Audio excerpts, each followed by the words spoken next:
বর্তমান 2025 সালে দেখবেন অনেক লোক রাস্তায় আন্দোলন করে বলে যে নারী পুরুষের সমান অধিকার দিতে হবে। বলে কি বলে না? এটা হ্যাঁ না বলেন? বলে। কিন্তু নারী পুরুষের সমান অধিকার এটা আল্লাহ দিয়েছে? সবাই বলুন। নবী দিয়েছে? কোন মুলবি বলেছে? বলেনি। কেন বলে না? কারণ নারী এবং পুরুষকে যদি সমান অধিকার দেওয়া হতো তাহলে মেয়েরা অধিকার রক্ষা করতে পারত না। যেমন বুঝার জন্য বলি আপনাদেরকে, খালি হ্যাঁ না বলবেন তাইলে হবে। পণ্ডিতপুর স্ট্যান্ডে রাতের বেলায় পুলিশেরা ডিউটি করে, সিভিক বলেন পুলিশ বলেন ডিউটি করে, করেই করে না? সবাই বলো। কিন্তু বলেন কোনদিন রাত 2টোর সময় পণ্ডিতপুরে কোন মেয়ে পুলিশকে একা ডিউটি করতে দেখেছেন? না, ওর পেছনে দুটো খালু আছে, না দুটো খালু আছে। কিন্তু একটা বেটা ছেলে একাই ডিউটি করবে, একটা মেয়ে রাত্রি বেলায় একাই ডিউটি করতে পারবে? তাহলে সমান অধিকার বলা চলবে না? চলবে না? চলবে না। 2, এই খামার পাড়ার পাঞ্জরে কাবিলপুর আছে, আছে না? না, ম্যাপে দেখছিলাম।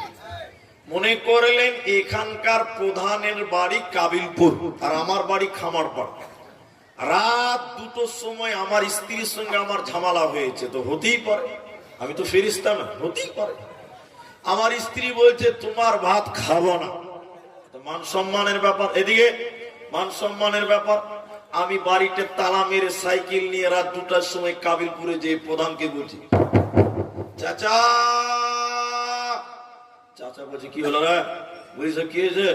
চলেন এটা বিচার করতে হবে, গোপনে গোপনে রাতে সব করিলেন না দিনে সব জেনে নিলেন। কিসের বিচার? বলে আপনার বৌমা কথা শুনছেন। পঞ্চায়েতের প্রধান ছিল চাচা, পুরুষ মানুষ, ও সাইকেল নিয়ে খামার পাড়াইতেছে, বিচার করে চলে গেল, ঝামেলা মিটে গেল। কিন্তু আপনারা বলেন পঞ্চায়েতের প্রধান যদি বেটা ছেলে না হয়ে বেটি ছেলে হতো, রাত 2টোর সময় আমার সঙ্গে একা আসতে পারতো? যদি আমার সঙ্গে আসে তো ওর লাইসেন্স ঠিক থাকবে না খারাপ হবে?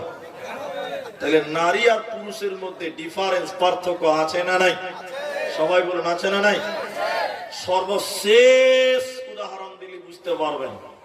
অনেক ছেলেরা জিন্সের প্যান্ট পরে আছে, এইখানেও আছে, কিন্তু মেয়েরাও আজকাল জিন্সের প্যান্ট পরছে। কি পরেন আপনার দিকে?